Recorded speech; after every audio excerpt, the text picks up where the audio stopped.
यहाँ से स्टार्ट हो रहा है guys the most important topic. So hello hi everyone, आज हम पढ़ने वाले हैं चेक। सो ये सबसे इम्पॉर्टेंट यूनिट है आपका, आप लगा लो सबसे ज़्यादा मार्क्स में यही पूछा जाता है, इम्पॉर्टेंट, वेरी इंपॉर्टेंट जिसे आप कह सकते हो। ठीक, सो इसमें हम पढ़ेंगे चेक। सबसे पहले हम करते हैं इंट्रोडक्शन ऑफ चेक। सो पहले हम इसे ब्रीफ कॉन्टेक्स्ट में पढ़ेंगे। A cheque is a special kind of bill of exchange. आपको याद है बिल ऑफ एक्सचेंज में हमने क्या पढ़ा था? लेट्स रिवाइज इट, हाँ, आप लोगों के लिए, कि बिल ऑफ एक्सचेंज में एक पार्टी ए होती है, एक पार्टी बी होती है। सो क्या होता है, ये इसको ऑर्डर देता है कि भाई तुझे सी को पे करना है जाके। सो यहाँ ऑर्डर लगता है।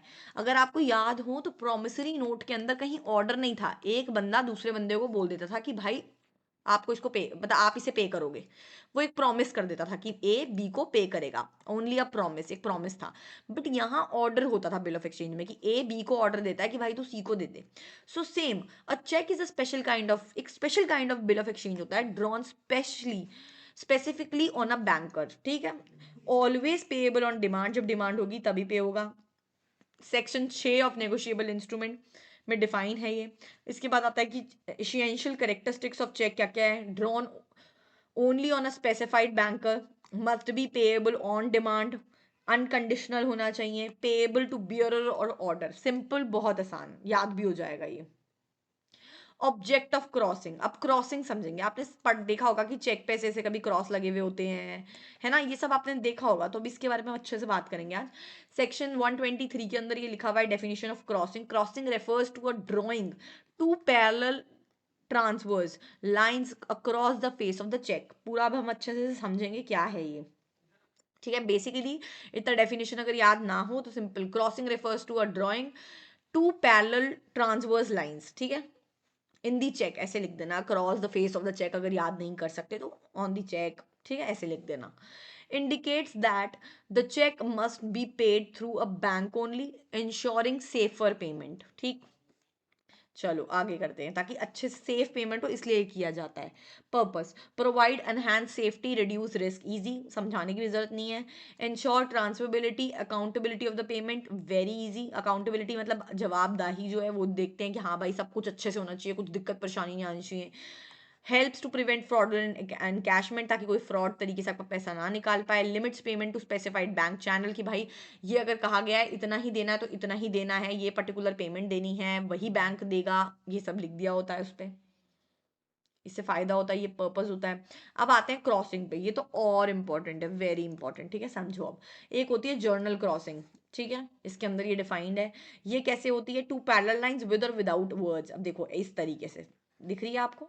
सो consists of drawing two parallel transverse line across the cheque with और without line, like company, not negotiable. ये मतलब एक तरीके से देखो, आपको इस समय ये समझना है कि काइंड्स ऑफ क्रॉसिंग क्या होता है। ये आपको एक एक नंबर में पूछा जाता है कि इस तरीके से होती है जर्नल क्रॉसिंग। ठीक है, आगे बढ़ते हैं।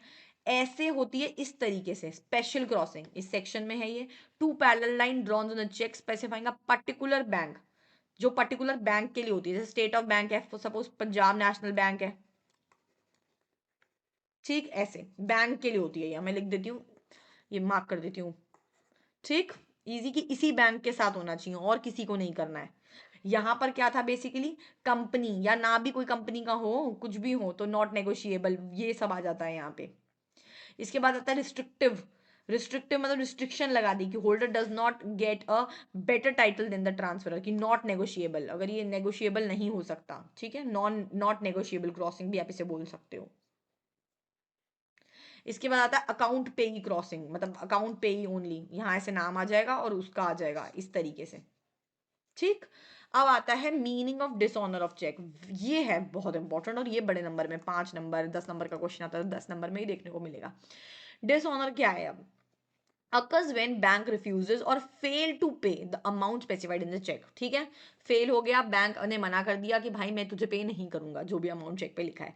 Check considered dishonoured when presented for payment but rejected by the banker. ठीक है, चेक कब होता है ये, जब डिसऑनर कब होता है, जब वो आपने वहां पे जाके दिखाया बैंकर को कि भाई मुझे पैसा दे दो इसके बदले, और उसने रिजेक्ट कर दिया, मना कर दिया कि मैं नहीं दूंगा, बाउंस हो गया एक तरीके से आप कह दो आपका चेक। अब रीजन क्या होते हैं? इनसफिशिएंट फंड, आपके पैसे नहीं है अकाउंट के अंदर, ठीक है, सिग्नेचर मिसमैच हो रहे हैं, पोस्ट डेट का है, डेट थी 10 तारीख, आप आए 15 को लेने, अकाउंट क्लोज या फ्रोज हो गया है, मटीरियल अल्टरेशन है जो कि अलाउड नहीं थी करनी चेक के ऊपर। इजी, बहुत इजी है और बहुत इंपॉर्टेंट है, इस क्वेश्चन को मजाक में मत लेना, वेरी इंपॉर्टेंट, ठीक है। ठीक, उसके बाद कॉन्सिक्वेंसेज ऑफ डिसऑनर, अब क्या क्या होते हैं उसकी वजह से, क्या हो जाता है, ये सेक्शन है इसका। इसके लिए क्या रहता है, to invoke liability under section 138, क्या क्या है अब देखो। पहला, cheque issued for discharge of legal डेप्ट और लाइबिलिटी, ऑब्वियसली लाइबिलिटी आ जाती है। Cheque presented within the validity period, आपको 3 महीने के अंदर अंदर एनकैश कराना होता है। Bank return cheque unpaid due to insufficient fund, वही सेम बात है तो घुमा के लिख दिया, जो आपने यहाँ पे पढ़े हैं ना रीजंस, वही एक तरीके से लीगल कंडीशन आ जाती है। Drawee gives written notice to drawer within 30 days demanding payment, ठीक, ड्रॉई नहीं payee, sorry, drawer fail to pay the amount within 15 days, वो फेल हो गया, उसने पे नहीं किया नोटिस के बाद भी। देखो ये 2 पॉइंट, ये सारे पॉइंट्स लर्न करने वाले पॉइंट है, मैं तुम्हें को मैं समझा दूंगी तो नहीं हो सकता, ये सब्जेक्टिव थोड़ा ऐसा है। अगर ये नहीं होता है और आपको सबसे इंपॉर्टेंट बात, आप पे क्या आता है, 2 साल की penalty, fine up the twice the cheque amount, तो आपको करना पड़ सकता है अगर ऐसे आपका बार बार सीन होगा या आप ऐसा करोगे तो।